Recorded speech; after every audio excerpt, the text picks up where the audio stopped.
Halo sahabat si Ember yang disayangi Tuhan. Semoga kalian selalu sehat dan tetap bersemangat serta bergembira. Ketemu lagi dengan Renungan Minggu bersama Monano.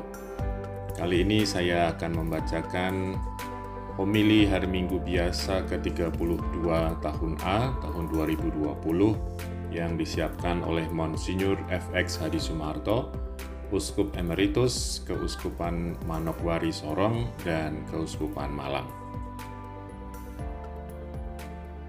Teman-teman yang disayang Tuhan, hari ini Yesus mengajar kita dengan perumpamaan tentang gadis-gadis yang bijaksana dan yang bodoh. Kerajaan Allah, yaitu tata kehidupan umat manusia yang diwartakan dan didirikan oleh Yesus, berkali-kali digambarkan sebagai pesta pernikahan. Pesta pernikahan adalah gambaran sukacita dan kebahagiaan masyarakat. Suatu kehidupan Kristiani, jasmani maupun rohani sejati yang harus disiapkan dengan baik, secara tekun dan sungguh-sungguh. Gadis-gadis yang bijaksana dan yang bodoh atau teledor, keduanya itu merupakan gambaran tentang perbedaan sikap sadar terhadap kehidupan Kristiani sejati. Teman-teman yang dikasihi Tuhan, perumpamaan tentang 10 gadis yang bijaksana dan bodoh atau teledor itu hanya terdapat dalam Injil Matius. Dahulu perumpamaan ini menunjukkan situasi yang dihadapi Yesus sendiri. Secara singkat, ada orang-orang yang mendengarkan ajaran Yesus dan mau menerimanya, dan ada pula yang menolaknya. Dan untuk zaman kita sekarang ini, perumpamaan ini menggambarkan keadaan gereja dan keadaan pribadi warga-warganya. Bagi kita, Kristus Almasih bagaikan mempelai yang sudah datang. Tetapi meskipun sudah dibaptis menjadi warga gereja, menjadi orang Kristiani, namun belum semuanya melihat, mengalami, dan merasakan adanya kegembiraan dan kebahagiaan kerajaan Allah bagaikan dalam pesta pernikahan. Sebab banyak orang bersikap acuh tak acuh sebagai orang beriman. Padahal siap siaga dan tekun mendengarkan dan melaksanakan sabda Allah adalah suatu syarat mutlak untuk menyambut kedatangan Kristus dalam hidupnya.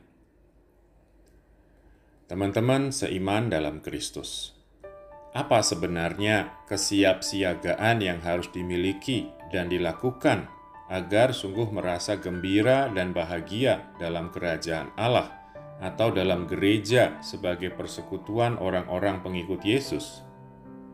Siap siaga tak lain tak bukan ialah berbuat baik terhadap orang lain atau sesama. Perbuatan baik apa? Dalam Injil Matius ditegaskan di banyak teks apa yang harus kita lakukan untuk berbuat baik, yaitu menghindari perbuatan jahat, mengasihi musuh, saling mengasihi, mengampuni orang-orang yang telah berbuat jahat kepada kita, memiliki iman yang teguh, setia kepada Yesus, dan mengasihi Allah sepenuhnya. Memiliki dan melakukan semua itu, itulah kesiapsiagaan sebagai syarat mutlak untuk bertemu dengan Allah dan merasa sungguh bahagia. Mantereman kekasih Allah, kita sungguh membutuhkan minyak untuk hidup kita. Gadis-gadis yang bodoh atau teledor bersikap acuh tak acuh, tidak ambil pusing, tak peduli, tak menyiapkan pelaksanaan tugas mereka. Padahal dalam khotbahnya di bukit, Yesus berkata, "Hendaknya terangmu bercahaya di depan orang, supaya mereka melihat perbuatanmu yang baik dan memuliakan Bapamu yang di surga." Maka minyak yang dimaksudkan Yesus dalam perumpamaan itu adalah berbuat baik terhadap sesama. Orang-orang yang bijaksana ialah mereka yang selalu menaruh perhatian dan ikut prihatin akan kebutuhan sehari-hari, baik dalam keluarga masing-masing, dalam tetangga, atau dalam lingkungan, bahkan perhatian kepada orang-orang yang tidak dikenalnya. Kita kerap kali memiliki lampu atau pelita, namun kita tidak punya minyak untuk menyalakannya. Ibu Teresa dari Kalkuta yang sekarang telah menjadi santa berkata, "Apakah minyak untuk pelita kita dalam hidup kita? Minyak pelita kita ialah hal-hal kecil sehari-hari. Kesetiaan, tepat waktu, kata-kata lembut, prihatin terhadap orang lain, tahu berdiam diri bila perlu, tahu memilih waktu, tahu kapan berbicara, kapan bertindak." Inilah tetesan-tetesan air kasih yang mampu membuat hidup kita bersinar terang sebagai orang beriman. Itulah yang dilakukan Santa Teresa dari Kalkuta.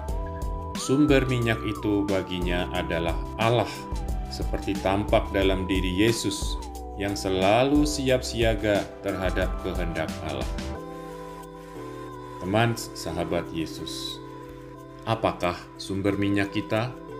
Sama, sumber minyak yang kita butuhkan supaya pelita kita dapat menyala dengan terang ialah Allah sendiri.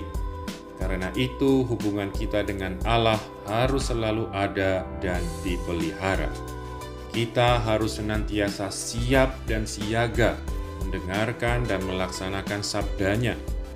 Dan Allah justru berbicara paling banyak dan paling jelas melalui keadaan dan kebutuhan yang dialami oleh orang-orang sesama kita.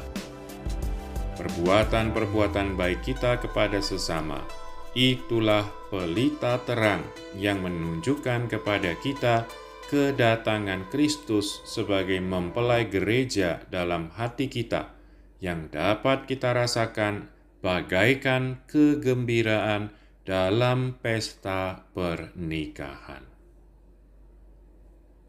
Tuhan memberkati.